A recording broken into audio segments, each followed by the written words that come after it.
पाकिस्तान की जो nuclear delivery systems थे, they were not functioning. That was a bluff. अगर इंडिया फर्स्ट स्ट्राइक कर देता तो, अगर इंडिया बिल्कुल। कहता they are moving their weapons, let's hit them first. लेकिन इंडिया ने तो पहले ही कह दिया कि वो कभी भी फर्स्ट मूव नहीं करेंगे। ये तो पुरानी उनका इंडिया एक है, वो पुरानी इंडिया है।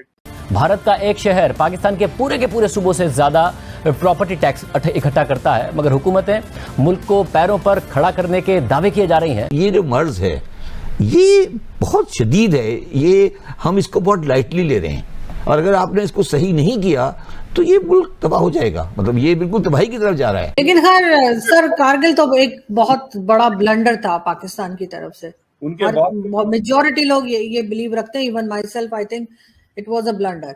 मतलब मुझे लगता है कि आपकी सारी जंगें ब्लंडर्स की हैं। आज बल्कि मैंने टाइम मैगजीन में एक आर्टिकल पढ़ा है जो किसी ने लिखा है कि अगले कुछ सालों में अमेरिका की इकानमी के बराबर आ जाएगी भारत की इकानमी। मोदी साहब ने अपना वादा कर दिया है कि मैं अगर तीसरी टर्म के लिए आता हूं तो हमारी economy will be the third biggest economy in the world. कहने को पाकिस्तान है, कहने को हम दुनिया की वाहिद इस्लामिक एटॉमिक पावर है, हम बहुत बड़े लोग हैं। आज मेरा दिल करता है कसम से मैं आज कि 2024 में बड़ी सख्ती से पेश आएगा। 2024 में पाकिस्तान का यस और नो है। 2024 में पाकिस्तान का यस और नो है। इसका क्या मतलब है? वो ये इकोनॉमी पे बात कर रहे हैं, क्या कह रहे हैं? मेरा ख्याल है कि वो IMF के प्लान पर शायद बात।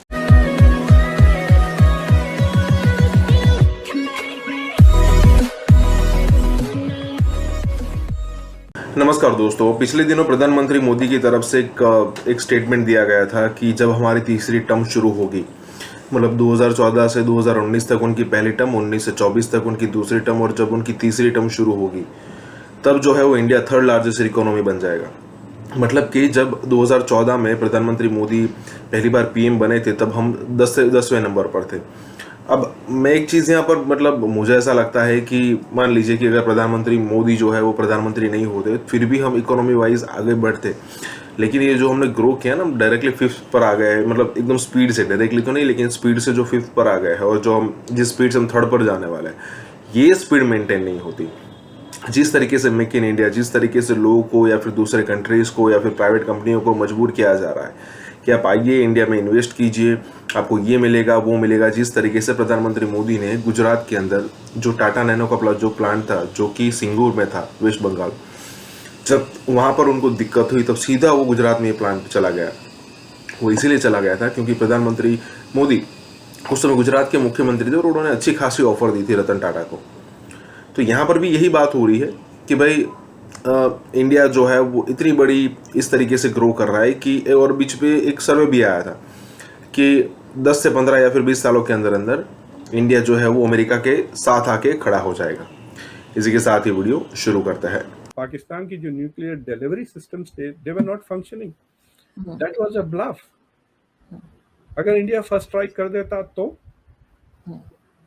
अगर इंडिया कहता they are moving their weapons, let's hit them first.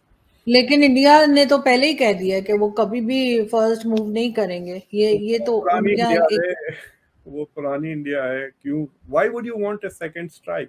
अगर आपका एक शहर चला गया, आपके 5-10 हजार लोग मर गए, तो क्या आप you are going to wait? क्योंकि लेकिन हर सर कारगिल तो एक बहुत बड़ा ब्लंडर था पाकिस्तान की तरफ से। उनके बाद मेजॉरिटी लोग ये बिलीव रखते हैं, even my self, I think it was a blunder. मतलब मुझे लगता है कि आपकी सारी जंगें ब्लंडर्स की हैं। मतलब हाँ, लेकिन ये तो बहुत ही बड़ा था। ये तो ऐसा था जिसको फौज तक मान गई कि ब्लंडर है, बाकियों को तो फौज नहीं मानती ना, इसको फौज ने भी एक्सेप्ट किया।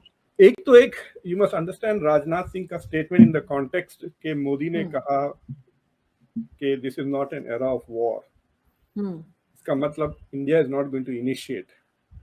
आप बस मौका ना दे। समझे आप? आई हैव अ फीलिंग कि अगर छोटी मोटी बेवकूफाना आ जाए, एक 10-15 जिहादियों को भिजा दिया आपने यहाँ पर, उन्होंने बमबारी मार के 5-10 को मार दिया, that excuse might be enough for India to say this is a self defence preemptive move. लेकिन जहां तक कारगिल का सवाल है, it is, I think you are right, the most biggest mistake that Pakistan made after 71। और वो गलती ये है कि it is a turning point. Kargil के बाद से इंडिया की economy went up up up up, Pakistan की डाउन, इनफैक्ट उससे पहले थोड़ा शुरू हो गई थी, ऑलरेडी डाउन, आपकी इकोनॉमी ऑलरेडी डाउन हो रही है, आप उसी सूरत में जंग शुरू कर रहे हैं। भारत का एक शहर पाकिस्तान के पूरे सूबों से ज्यादा प्रॉपर्टी टैक्स इकट्ठा करता है, मगर हुकूमतें मुल्क को पैरों पर खड़ा करने के दावे किए जा रही हैं और पहले से टैक्स देने वाले तनख्वाहदार तबके पर टैक्स रेट का बोझ बढ़ाई जा रही हैं। यही वजह है कि पाकिस्तान का टैक्स टू जीडीपी रेशो 10% भी नहीं है कि पाकिस्तान मुसलसल खसारे किए जा रहा है और मुल्क का टोटल कर्जा गुज़िश्ता 5 सालों में 24,000 रुपए से बढ़कर 59,000 अरब रुपए पर पहुंच गया है। ऐसे चलेगा। आज बल्कि मैंने टाइम मैगजीन में एक आर्टिकल पढ़ा है जो किसी ने लिखा है कि अगले कुछ सालों में अमेरिका की इकानमी के बराबर आ जाएगी भारत की इकानमी। मोदी साहब ने अपना वादा कर दिया है कि मैं अगर तीसरी टर्म के लिए आता हूं तो हमारी economy will be the third biggest economy in the world, right after America, China, Japan को वो सुपरसीड करके तीसरे नंबर पर आ जाएंगे। और लग रहा है वे उनकी स्पीड है जिस तरह वो ऐसे चल रही है। आपके इंटरनल हालात ये हैं कि आज मैं थोड़ा सा उसके बारे में बोलना चाहूंगा कि आपके 3 अटैक हो चुके हैं केपीके के अंदर, आपकी टीटीपी के। लेकिन ये मैं बताना चाहूंगा कि कांग्रेसमैन जिनके सामने आप चीख रहे हैं, जिनके सामने आप रिक्वेस्टिंग कर रहे हैं हमें लेकर आए, उनका दे आर पावरलेस। वो पावर है, उसके हाथों में कुछ भी नहीं है। उसकी 2 वजूहात बताता हूँ। एक तो वो सारे इंडिया के इन्फ्लुएंस में है, वो आपसे बात भी करेंगे तो इंडिया से इजाजत लेके करेंगे, पूछ के नहीं, इजाजत लेंगे। कहने को पाकिस्तान है, कहने को हम दुनिया की वाहिद इस्लामिक एटॉमिक पावर है, हम बहुत बड़े लोग हैं। आज मेरा दिल करता है कसम से, मैं आज नाइजर के अंदर वहां पे कू हुआ है, वो बिल्कुल आपके साथ स्टोरी मिलती है उनकी। 4था कू है उनका वहां पे चल रहा है, टोटल सारी स्टोरी नाइजर के साथ मिलती है, बिल्कुल नाइजर लग रहे हैं। श्रीलंका भी अब आपसे बेहतर लगना शुरू हो चुका है, जो बैंकरप्ट हो चुका है।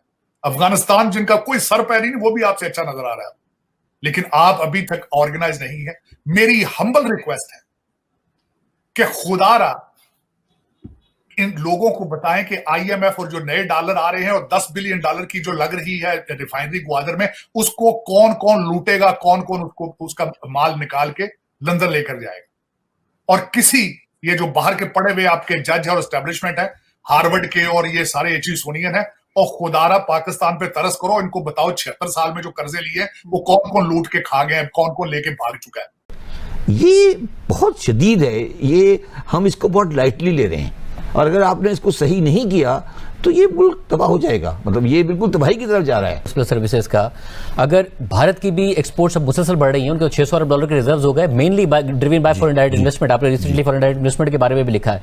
हमारे यहाँ ना एफडीआई आ रही है जो भारत में खूब आ रही है, ना हमारी एक्सपोर्ट्स बढ़ रही है जो भारत और बांग्लादेश की खूब बढ़ रही है। क्यों नहीं बढ़ रही? बिजली वाला सिलसिला है, उसके वजह से जो बिजली की पर यूनिट कॉस्ट है वो बांग्लादेश और इंडिया से सब्सटेंशियली हाई है। तीसरी बात यह है कि जो वर्किंग कैपिटल फाइनेंसिंग है वो हमारी इंडिया, इस वक्त बांग्लादेश का डिस्काउंट रेट 6.5% है, हमारा 22% है।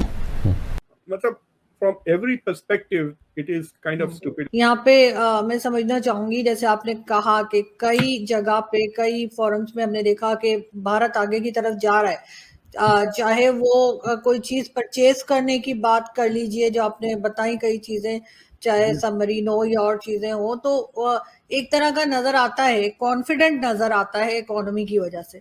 और यही चीज कश्मीर को लेकर है कि कश्मीर में जिस तरह की डेवलपमेंट की जा रही है, कि चाहे मॉल्स बन रही हो या कुछ भी, तो इवन पाकिस्तान में भी लोग यही बात करते हैं कि अब इंडिया को हमारे साथ, यानी कि पाकिस्तान के साथ जो है अब उस तरह से जो एक रेगुलर एक होती हैं जंगे वंगे होती हैं या लड़ना, वो उसकी जरूरत नहीं पड़ेगी, क्योंकि वो इतनी ज्यादा डेवलपमेंट करके और टूरिस्ट बुला बुला के एक इम्प्रेशन जो है वो बन जाएगा। उसमें इस्लामिक कंट्रीज भी शामिल है जिन्होंने इन्वेस्टमेंट की है।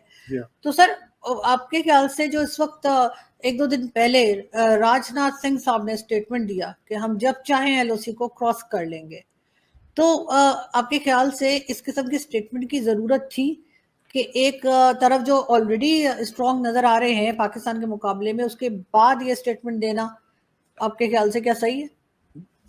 देखिए, इसमें 2 सवाल है, so will take them one at a time. तो जहां तक कश्मीर का सवाल है, I think the boat has left. जहां तक पाकिस्तान का सवाल है कि I think the game is over. Investments मुस्लिम सऊदी अरेबिया और यूनाइटेड अरब एमिरेट्स ने इंडियन कश्मीर, इंडिया के साइड के कश्मीर में ज़्यादा इन्वेस्टमेंट किए हैं बनिस्बत आपके कश्मीर